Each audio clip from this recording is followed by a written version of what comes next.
Je suis Sophie de Nassau, épouse de mon bien-aimé Oscar II, roi de Suède et de Norvège.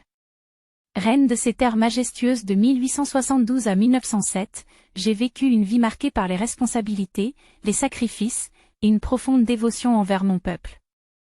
Je suis née en 1836, dans la maison princière de Nassau, en Allemagne, où j'ai grandi dans un environnement empreint de culture et de tradition.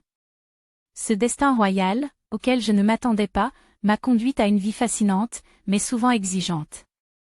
Lorsque j'ai épousé Oscar en 1857, je n'étais pas seulement une épouse, je devenais aussi un pont entre deux nations. En 1872, lorsque mon mari monta sur le trône, je compris que ma vie ne serait plus jamais la même. Ce jour-là, j'ai fait le serment silencieux d'accompagner Oscar dans ses devoirs royaux et d'être une reine digne de la confiance placée en moi.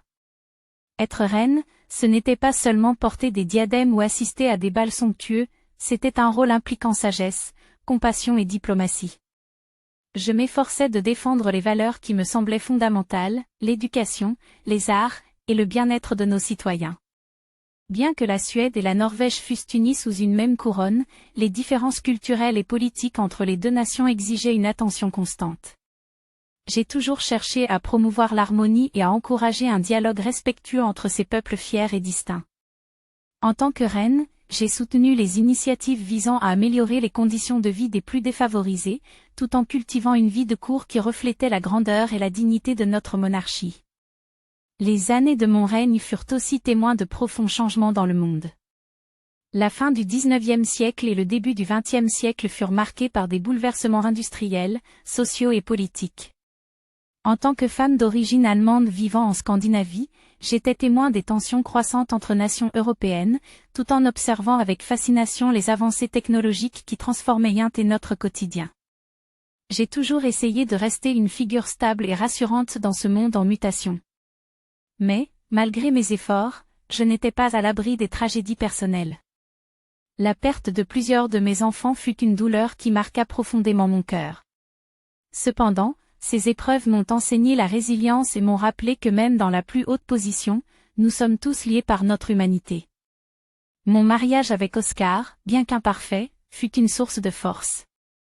Nous partagions un amour pour la musique, la littérature, et surtout, notre dévouement envers notre famille et notre royaume. En 1907, lorsque je quittais ce monde, je laissais derrière moi un héritage qui, je l'espère, continue de résonner dans le cœur des générations suivantes. Je fus une reine, mais avant tout une femme, avec mes joies et mes douleurs, mes espoirs et mes échecs.